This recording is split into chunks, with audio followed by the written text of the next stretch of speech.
ವೀಕ್ಷಕರೇ, ಶ್ರೀಗಳು ಅಂದರೆ ಸಕಲ ಜೀವರಾಶಿಗಳಿಗೆ ಲೇಸನ್ನು ಬಯಸುವಂಥವರು. ಸರ್ವಸ್ವವನ್ನು ತ್ಯಾಗ ಮಾಡಿ ಸಮಾಜದ ಏಳಿಗೆಗಾಗಿ ತುಡಿಯುವ ಮನಸ್ಸುಳ್ಳವರು.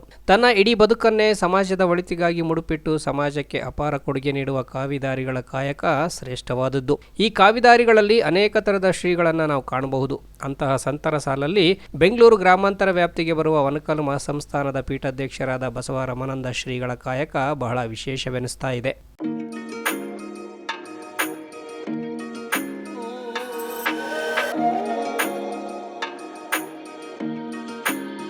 ಹೌದು ವೀಕ್ಷಕರೇ, ಬಸವ ರಮಾನಂದ ಶ್ರೀಗಳು ಜೂನ್ 23ರಂದು ತಮ್ಮ 38ನೇ ವಸಂತಕ್ಕೆ ಕಾಲಿಟ್ಟ ಸಂದರ್ಭದಲ್ಲಿ ಭಕ್ತರೊಬ್ಬರು ಶ್ರೀಗಳಿಗೆ ಭರ್ಜರಿ ಉಡುಗೊರೆಯೊಂದನ್ನು ನೀಡುವ ಮೂಲಕ ತಮ್ಮ ಪರಮ ಭಕ್ತಿ ಮೆರೆದು ಗುರು ಕಾಣಿಕೆ ನೀಡಿದ ಧನ್ಯತಾ ಭಾವದಲ್ಲಿದ್ದರು.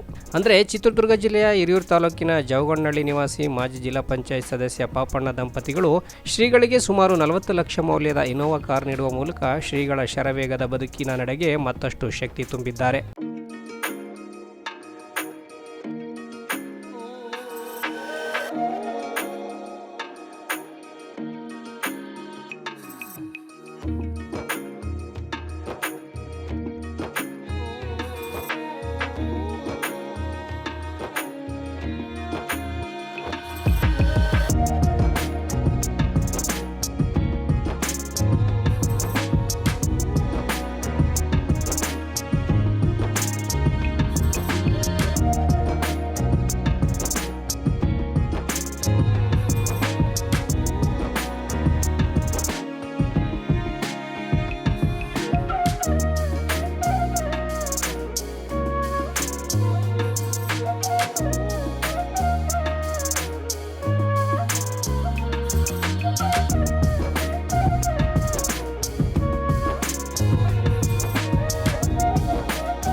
ಬಸವ ರಮಾನಂದ ಸ್ವಾಮೀಜಿಯ ಹುಟ್ಟುಹಬ್ಬದ ಶುಭಾಶಯಗಳನ್ನು ತಾವೆಲ್ಲರೂ ಸಮಸ್ತ ಭಕ್ತ ಕುಟುಂಬಕ್ಕೆ ಸಮರ್ಪಣೆ ಮಾಡ್ತಾ, ನಾನು ಕಳೆದ ಬಾರಿ ಜಾತ್ರೆ ಬಂದ ಸಂದರ್ಭದಲ್ಲಿ ನಾನು ಇಲ್ಲಿರ್ತಕ್ಕಂಥ ಗೋವುಗಳನ್ನು ಸಾಕಿರ್ತಕ್ಕಂಥದ್ದು ನೋಡಿದ್ದು ಭಾಳ ಸಂತೋಷ ಆಯಿತು.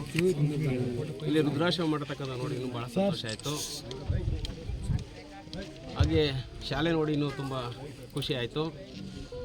ಈ ಮಠದಲ್ಲಿ ಯಾವುದು ಜಾತಿ ತಾರತಮ್ಯ ಯಾವುದೆಲ್ಲ ಇಲ್ಲದೆ ಧ್ವನಿದ ಸಮಾಜಕ್ಕೆ ಧ್ವನಿಯಾಗಿ ಕಾರ್ಯೋನ್ಮುಖರಾಗಿ ಸ್ವಾಮೀಜಿಯವರು ಕೆಲಸಗಳನ್ನು ಮಾಡ್ತಿದ್ದಾರೆ. ಈ ಸಂದರ್ಭದಲ್ಲಿ ಸ್ವಾಮೀಜಿಗಳಿಗೆ ಒಂದು ದಿವಸಕ್ಕೆ ಬಹುಶಃ ಕರ್ನಾಟಕ ರಾಜ್ಯದ ಅನೇಕ ಕಡೆ ಕಾರ್ಯಕ್ರಮಗಳು ಕರೀತಿರ್ತಾರೆ. ಹೋಗ್ಬೇಕಾದ್ರೆ ಸಾಧನ ಬಹಳ ಮುಖ್ಯ. ಬುದ್ಧಿಯವ್ರ ಹತ್ರ ಸಣ್ಣ ಕಾರನ್ನು ನಮ್ಗೆ ಗಮನಿಸಿದೆ. ಒಳ್ಳೆ ಚಟುವಟಿಕೆಗಳನ್ನು ನೋಡಿ ತಮಗೊಂದು ಒಳ್ಳೆ ಕಾರನ್ನು ಕೊಡಿಸ್ಬೇಕು ಅಂತ ನಮ್ಮ ಮನಸ್ಸಿಗೆ ಬಂತು.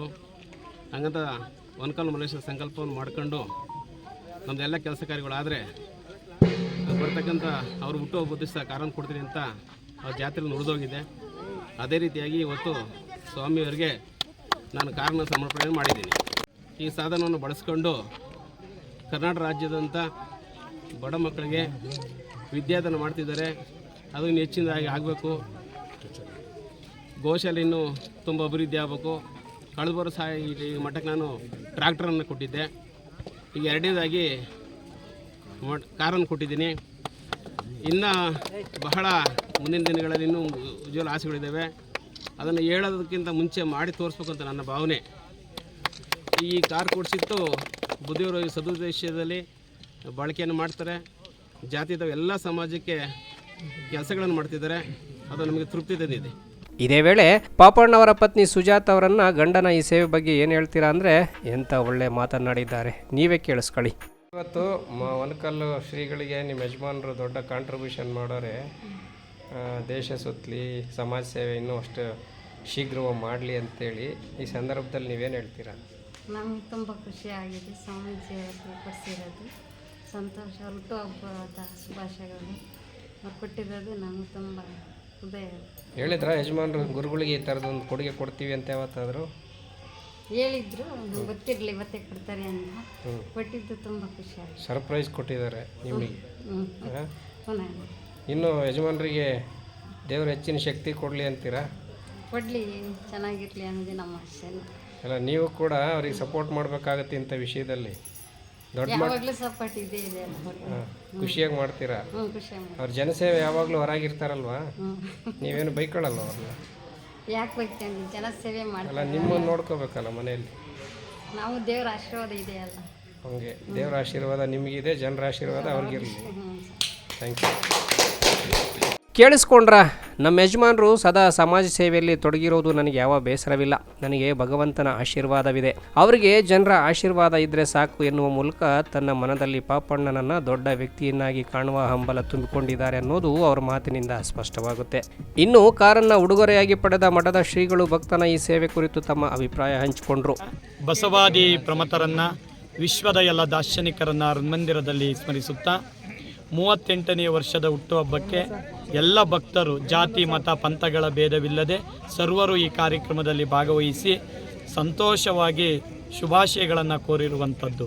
ವಿಶೇಷವಾಗಿ ನಮ್ಮ ಜವಗಣ್ಣಹಳ್ಳಿ ಪಾಪಣ್ಣನವರು, CB ಪಾಪಣ್ಣನವರು ಒನಕಲ್ಲು ಮಠಕ್ಕೆ ಸ್ವಾಮಿ ಒನಕಲ್ಲು ಮಲ್ಲೇಶ್ವರಿಗೆ ಅರಿಕೆಯನ್ನು ಮಾಡಿಕೊಂಡಿದ್ದರು ಜಾತ್ರೆಯ ಸಂದರ್ಭದಲ್ಲಿ. ನನ್ನದೊಂದು ಕೆಲಸ ಆದರೆ ಒನಕಲ್ಲು ಮಲ್ಲೇಶ್ವರ ಸೇವೆಯನ್ನು ಮಾಡುವಂಥ ಪರಮ ಪೂಜ್ಯರಿಗೆ ಓಡಾಡುವಂತಹ ಒಂದು ವಾಹನವನ್ನು ನಾನು ಕೊಡಿಸ್ತೀನಿ ಅನ್ನುವಂತಹ ಸಂಕಲ್ಪವನ್ನು ಸತಿಪತಿಗಳಿಬ್ಬರು ಮಾಡಿಕೊಂಡಂತಹ ಒಂದು ಸಂಕಲ್ಪ ಅದಾಗಿತ್ತು. ಅದು ಈಡೇರಿದ ಮೇಲೆ ಅವರು ಒಂದು ದಿವಸ ನನಗೆ ಫೋನ್ ಮಾಡಿದರು, ಬುದ್ಧಿ ನಮ್ಮದೊಂದು ಕೋರಿಕೆ ಇದೆ, ನಾನೊಂದು ಕಾರನ್ನು ಕೊಡಿಸ್ತೀನಿ ಅನ್ನುವಂಥದ್ದು. ನಾನು ಇರೋದು ಸಾಕಪ್ಪ, ಕಾರು ಬೇಡ ಅಂತಂದೆ. ಇಲ್ಲ ಸ್ವಾಮೀಜಿ, ನೀವು ಇಡೀ ರಾಜ್ಯವನ್ನು ಕಟ್ಟಬೇಕು, ಸುತ್ತಬೇಕು, ಹಾಗಾಗಿ ನೀವು ಈ ಕಾರನ್ನು ನೀವು ಸ್ವೀಕರಿಸಬೇಕು ಅನ್ನುವಂಥ ಮಾತನ್ನು ಹೇಳಿದರು. ಅದಕ್ಕೆ ಚಿಕ್ಕ ಕಾರ್ ತೊಗೊಳ್ಳೋಣಪ್ಪ ಅಂತ ಹೇಳಿದ್ವಿ. ಇಲ್ಲ ಸ್ವಾಮೀಜಿ, ನಾವು ಯಾವ್ದು ಕೊಡಿಸ್ತೀವೋ ಭಕ್ತರು ನೀವು ಅದನ್ನು ತೊಗೊಬೇಕು, ನೀವು ಮಾತಾಡಬಾರ್ದು ಸ್ವಾಮೀಜಿ ಅಂತಂದರು. ಆಯಿತು ಅನ್ನುವಂಥ ಅವರ ಸಂಕಲ್ಪದಂತೆ ಪಾಪಣ್ಣನವರು ಈ ಸುಮಾರು ಬಡತನದಿಂದ ಮೇಲೆದ್ದು ಇವತ್ತು ಸಮರ್ಥವಾಗಿ ಈ ಸಮಾಜದಲ್ಲಿ ಬೆಳೆದಿರುವಂಥದ್ದು. ಎಲ್ಲ ಸಮುದಾಯದವರನ್ನು ಒಟ್ಟಿಗೂಡಿಸಿಕೊಂಡು ಒಂದು ಜಿಲ್ಲಾ ಪಂಚಾಯಿತಿ ಸದಸ್ಯರಾಗೋದ್ರ ಮೂಲಕವಾಗಿ ತನ್ನದೇ ಆದಂಥ ಗುರುತರವಾದಂಥ ಶಕ್ತಿಯನ್ನು ಬೆಳೆಸ್ಕೊಂಡಿರುವಂಥದ್ದು. ಒಂದು ಸಲ ರಾಜಣ್ಣನವರು ಒಂದು ಕಾರ್ಯಕ್ರಮಕ್ಕೆ ಹೋದಾಗ ಹೇಳ್ತಾ ಇದ್ದರು, ಏನಂತ ಹೇಳ್ತಿದ್ರು, ಪಾಪಣ್ಣ ನಿನಗೊಂದು MLA ಆಗೋಕ್ಕೆ ಕ್ಷೇತ್ರ ಹುಡುಕ್ಯಾಳಪ್ಪ ಅಂತ. ಅದೇ ಪರಮೇಶ್ವರರು ಒಂದು ಮಾತು ಹೇಳ್ತಾ ಇದ್ದರು, ಯಾಕೆ ಅಂದರೆ ನಿನ್ನ ಯೋಗ ಚೆನ್ನಾಗಿದೆ ಅನ್ನುವಂಥ ಮಾತನ್ನು ಹೇಳ್ತಾ ಇದ್ದರು.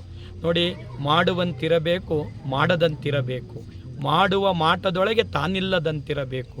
ಅವರು ಎಡಗೈಯಲ್ಲಿ ಕೊಟ್ಟಿದ್ದು ಬಲಗೈ ಗೊತ್ತಾಗಲ್ಲ, ಬಲಗೈಯಲ್ಲಿ ಕೊಟ್ಟಿದ್ದು ಎಡಗೈ ಗೊತ್ತಾಗಲ್ಲ. ಹಿಂದೆ ನಾನು ಟ್ಯಾಕ್ಟ್ರಿ ಕೇಳಿದಂಥ ಸಂದರ್ಭದಲ್ಲಿ ಆಯಿತು ಸ್ವಾಮೀಜಿ ಅನ್ನುವಂಥ ಮಾತನ್ನು ಹೇಳಿ ಕೆಲಸವನ್ನು ಮಾಡಿದರು. ಅದೇ ರೀತಿಯಾಗಿ ಗುಪ್ತ ಸೇವೆಯನ್ನು ಮಾಡಿಕೊಂಡು ಅವರ ಫ್ಯಾಮಿಲಿ ಎಲ್ಲರೂ ಸಹ ಆ ಸೇವೆಯನ್ನು ಮಾಡಿಕೊಂಡು ಇವತ್ತು ಕಾರನ್ನು ಕೊಟ್ಟಿದ್ದಾರೆ. ನಾನು ಹೇಳ್ತಾ ಇದ್ದೆ, ಈ ಒಂದು ಮಠ ಇಷ್ಟು ದೊಡ್ಡದು ಕಾರನ್ನು ಬಳಸುವಂಥದ್ದಿಲ್ಲ ಅನ್ನುವಂಥ ಮಾತನ್ನು ಹೇಳಿದಾಗ ಅವ್ರು ಹೇಳಿದರು, ಇಲ್ಲ, ಆ ಶಕ್ತಿ ಒನ್ಕಲ್ ಮಲ್ಲೇಶ್ವರ ತುಂಬ್ತಾನೆ. ನಮ್ಮ ಸಿದ್ಧಯೋಗಾನಂದ ಮಹಾಸ್ವಾಮೀಜಿಯವರು, ಸದಾಶಿವಯ್ಯನವರು, ಒನ್ಕಲ್ ಮಲ್ಲೇಶ್ವರ ಅವರ ಆಶೀರ್ವಾದ, ಬಸವಣ್ಣನ ಆಶೀರ್ವಾದ, ಸಿದ್ಧಗಂಗಾ ಸ್ವಾಮೀಜಿಯವರು, ಬಾಲಗಂಗಾಧರನಾಥ ಸ್ವಾಮೀಜಿಯವರು, ಇವರೆಲ್ಲ ಆರೈಕೆ ಆಶೀರ್ವಾದ ಇರೋದ್ರಿಂದ ಅದು ಮುನ್ನಡೀತೈತೆ ಅನ್ನುವಂಥ ಮಾತನ್ನು ಹೇಳಿದ್ದು ಅದು ಸತ್ಯ ಆಗ್ತಿದೆ ಅನ್ನುವಂಥ ಮಾತನ್ನು ಹೇಳ್ತಾ, ಬಂದಿರುವಂಥ ಎಲ್ಲ ಭಕ್ತರಿಗೆ ಇವತ್ತು ಒಂದು ವಿಶೇಷ ಅಂದರೆ ಅವರ ಸೇವೆ ಸಮರ್ಥವಾಗಿರುವಂಥದ್ದು, ಸಾರ್ಥಕವಾಗಿರುವಂಥದ್ದು. ಅದನ್ನು ಸಮಾಜಕ್ಕೆ ಮುಡುಪಿಟ್ಟು ಕೆಲಸವನ್ನು ಮಾಡೋಣ ಅಂತ ಹೇಳ್ತಾ ನಿಮ್ಮೆಲ್ಲರಿಗೂ ಶರಣು ಶರಣ. ಈ ಶ್ರೀಗಳ ವ್ಯಕ್ತಿತ್ವ ಬಹಳ ಭಿನ್ನವಾದದ್ದು. ಕಾರಣ, ಇವರು ಮಠದ ಜವಾಬ್ದಾರಿ ಹೊತ್ತ ವೇಳೆ ಮಠದಲ್ಲಿ ಶೂನ್ಯ ವಾತಾವರಣ ಆವರಿಸಿತ್ತು. ತನ್ನ ನಿರಂತರ ತ್ರಾಸದಾಯಕ ಕಾಯಕದ ಮೂಲಕ ಶ್ರೀಮಠವನ್ನು ಬೆಳಕಿಗೆ ತರುವ ಕೆಲಸದಲ್ಲಿ ಶ್ರೀಗಳು ಮಹತ್ ಕಾರ್ಯ ಮಾಡ್ತಾ ಇದ್ದು, ಇವರ ಪ್ರಾಮಾಣಿಕ ಸೇವೆ ನಡೆ ಅನೇಕ ಭಕ್ತರನ್ನ ಶ್ರೀಮಠದ ಕಡೆ ಸೆಳೆಯಲು ಕಾರಣವಾಗಿದೆ. ಮಠದಲ್ಲಿ ಬಡಮಕ್ಕಳು, ವಯೋವೃದ್ಧರು, ನಿರಾಶ್ರಿತರಿಗೆ ನೆರಳಾಗುತ್ತಿದ್ದಾರೆ ಶ್ರೀಗಳು. ಖುದ್ದು ಶ್ರೀಗಳೇ ಅವರ ಸೇವೆಯಲ್ಲಿ ತೊಡಗಿರೋದು ಮತ್ತೊಂದು ಗಮನಿಸಬೇಕಾದ ಸಂಗತಿ. ಇದರ ಜೊತೆಗೆ ಗೋಶಾಲೆಯನ್ನ ನಡೆಸುತ್ತಿರುವ ಶ್ರೀಗಳು ತನ್ನಲ್ಲಿರುವ ಅದಮ್ಯ ಚೈತನ್ಯವನ್ನೇ ತನ್ನ ಬಂಡವಾಳವನ್ನಾಗಿಸಿಕೊಂಡಿದ್ದಾರೆ. ಬಸವ ರಮಾನಂದ ಶ್ರೀಗಳ ಮತ್ತೊಂದು ವಿಶೇಷ ಅಂದರೆ ಸದಾ ಅಧ್ಯಯನಶೀಲರು. ಈಗಾಗಲೇ ಕನ್ನಡ, ಇಂಗ್ಲಿಷ್, ಸಂಸ್ಕೃತ ಭಾಷೆಯ ಮೇಲೆ ಹಿಡಿತ ಸಾಧಿಸಿರುವ ಶ್ರೀಗಳು 4-5 ಸ್ನಾತಕೋತ್ತರ ಪದವಿ ಜೊತೆಗೆ ಕಾನೂನು ಪದವಿ ಹಾಗೂ ಡಾಕ್ಟರೇಟ್ ಪದವಿ ಕೂಡ ಗಳಿಸಿದ್ದು, ತಮ್ಮ ನಿರಂತರ ಹೋರಾಟದ ಮನೋಭಾವ ಇವರನ್ನ ಮತ್ತಷ್ಟು ಎತ್ತರಕ್ಕೆ ಕೊಂಡೊಯ್ಯೋದ್ರಲ್ಲಿ ಎರಡು ಮಾತಿಲ್ಲ. ಜೊತೆಗೆ ಅವರು ಸದಾ ಲವಲವಿಕೆಯಿಂದ ಸಮಯವನ್ನ ವ್ಯರ್ಥ ಮಾಡದೆ ಊರೂರು ಸುತ್ತಿ ಭಿಕ್ಷೆ ಬೇಡಿ ಮಠದಲ್ಲಿನ ಅಶಕ್ತರ ಬದುಕಿಗೆ ಬೆಳಕಾಗುತ್ತಿರುವ ಈ ಹೊತ್ತಲ್ಲಿ ಅವರ ಸಮಯ ಸರಿದೂಗಿಸಲು ಇಂತಹ ವಾಹನದ ಅವಶ್ಯಕತೆ ಹೆಚ್ಚಾಗಿತ್ತು. ಇಂತಹ ಕ್ರಿಯಾಶೀಲ ವ್ಯಕ್ತಿತ್ವದ ವೇಗದ ಕೆಲಸಕ್ಕೆ ಸಹಕಾರಿಯಾಗಬಲ್ಲ ಈ ವಾಹನ ನೀಡಿದ ಇಂಥ ಭಕ್ತರ ಸಂಖ್ಯೆ ಮತ್ತಷ್ಟು ಹೆಚ್ಚಾಗಲಿ ಅನ್ನೋ ಸದಾಶಯ ನಮ್ಮದು. ಈಗ ಒಂದು ಧಾರ್ಮಿಕ ಸ್ಥಳದಲ್ಲಿ, ಧಾರ್ಮಿಕ ಕ್ಷೇತ್ರದಲ್ಲಿ ಗುರುಗಳ ಒಂದು ಭಕ್ತಿಯನ್ನು ನೋಡಿ ಕಾಣಿಕೆಯನ್ನು ಕೊಟ್ಟಂಥದ್ದು, ಅದು ಈ ಆಧುನಿಕ ಯುಗದಲ್ಲೂ ಈ ಥರದ ಭಕ್ತರಿದ್ದಾರೆ ಅನ್ನೋಂಥದ್ದು. ಈ ವಿಚಾರವಾಗಿ ನೀವು ನೋಡಿದ್ರಿ, ಹೌದು, ಏನು ಅನ್ನಿಸ್ತಾ ಇದೆ? ಭಾಳ ಸಂತೋಷ ಆಗ್ತಾಯಿದೆ ಸರ್. ನಿಜಕ್ಕೂ ತುಂಬ ಒಳ್ಳೆಯ ಪ್ರಶ್ನೆ ಕೇಳಿದ್ರಿ. ಮತ್ತು ನಾನು ಸ್ವಾಮೀಜಿಯವ್ರಿಗೂ ಹುಟ್ಟುಹಬ್ಬದ ಹಾರ್ದಿಕ ಶುಭಾಶಯಗಳನ್ನು ಕೊಡ್ತಾ, ಈ ಒಂದು ಸಂದರ್ಭಕ್ಕೇ ಅವರು ಒಂದು ವಾಹನವನ್ನು ಅವ್ರು ಓಡಾಡೋದಕ್ಕೆ ನಮ್ಮ ಜಾಗನಡಿಯ ಪಾಪಣ್ಣ ಸರ್, ಜಿಲ್ಲಾ ಪಂಚಾಯತ್ ಸದಸ್ಯರು ಅವರು ಕೊಟ್ಟಿದ್ದಾರೆ ಅನ್ನೋದು ನನಗೆ ತಿಳಿದು ಭಾಳ ಖುಷಿ ಆಯಿತು. ಆ ಬ್ರೋಚರ್ಗಳೆಲ್ಲ ನೋಡಿ ಇವತ್ತು ಅದು ಇಲ್ಲಿಗೆ ಬರ್ತೀವೋ ಹೆಂಗೋ ಅಂದ್ಕೊಂಡಿದ್ದು, ಅದು ಇಷ್ಟು ತಡವಾಗಾದ್ರೂ ಕೂಡ ಒಂದು ಒಳ್ಳೆಯ ಸಮಯಕ್ಕೆ ಬಂದು ಅದು ಕೊಡುವಂಥ ಸಂದರ್ಭ ನಾವು ಕೂಡ ಕಣ್ ತುಂಬ್ಕೊಂಡ್ವಿ ಅನ್ನೋದು ಭಾಳ ಸಂತೋಷ ಆಗ್ತಿದೆ. ನಿಜವಾಗ್ಲೂ ಅವ್ರಿಗೆ ಆರೋಗ್ಯವನ್ನು ಕೊಡಲಿ, ಸ್ವಾಮೀಜಿಯರ ಆಶೀರ್ವಾದ. ಮತ್ತು ಈ ಒಂದು ಸಂದರ್ಭ ಅವರು ಕಾಲಿಗೆ ಚಕ್ರ ಕಟ್ಕೊಂಡಂತೆ ಸಾಕಷ್ಟು ಸುತ್ತಾ ಇರ್ತಾರೆ, ಸಾಕಷ್ಟು ಕ್ರಿಯಾಶೀಲವಾಗಿ ಕೆಲಸ ಮಾಡ್ತಾ ಇದ್ದಾರೆ.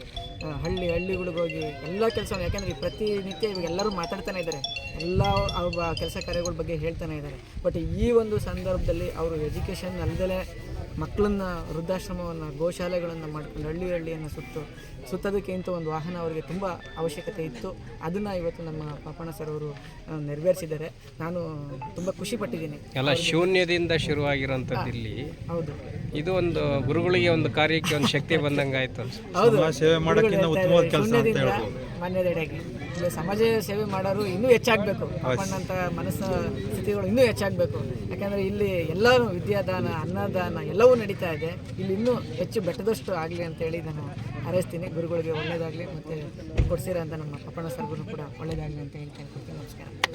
ಇನ್ನು ಶ್ರೀಗಳು ಭಕ್ತ ದಂಪತಿಗಳು ನೀಡಿದ ವಾಹನವನ್ನು ತನ್ನ ಪರಮಗುರು ಸಿದ್ಧಗಂಗಾ ಮಠದ ಶ್ರೀಗಳ ಬಳಿ ಕೊಂಡೊಯ್ದು ಅವರ ಆಶೀರ್ವಾದ ಪಡೆದು ಶ್ರೀಗಳನ್ನು ಒಂದು ರೌಂಡ್ ವಾಹನದಲ್ಲಿ ಕರೆದೊಯ್ದು ತಮ್ಮ ಭಕ್ತಿ ಸಮರ್ಪಿಸಿ ಶ್ರೀಗಳ ಕೈಯಿಂದ ವಾಹನದ ಕೀ ಪಡೆದು ವಾಹನ ಉಡುಗೊರೆ ನೀಡಿದ ಪಾಪಣ್ಣ ಅವರಿಗೂ ಶ್ರೀಗಳಿಂದ ಆಶೀರ್ವಾದ ಮಾಡಿಸಿದ್ದು ವಿಶೇಷವಾಗಿತ್ತು.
ನಿಂದೇನು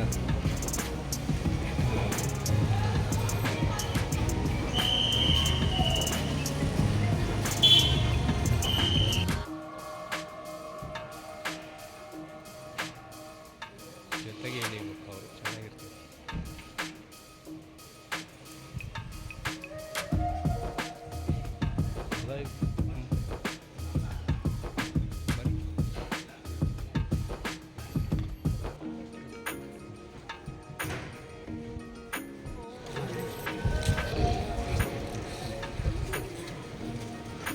ಅಣ್ಣ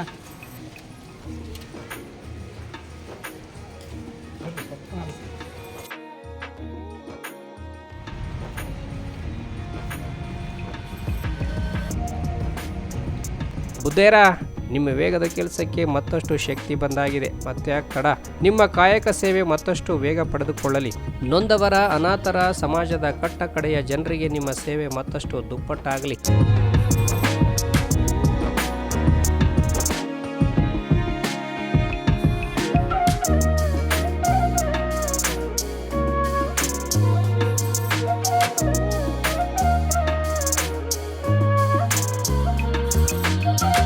ಬ್ಯೂರೋ ರಿಪೋರ್ಟ್, ಬೆಳಗೆರೆ ನ್ಯೂಸ್.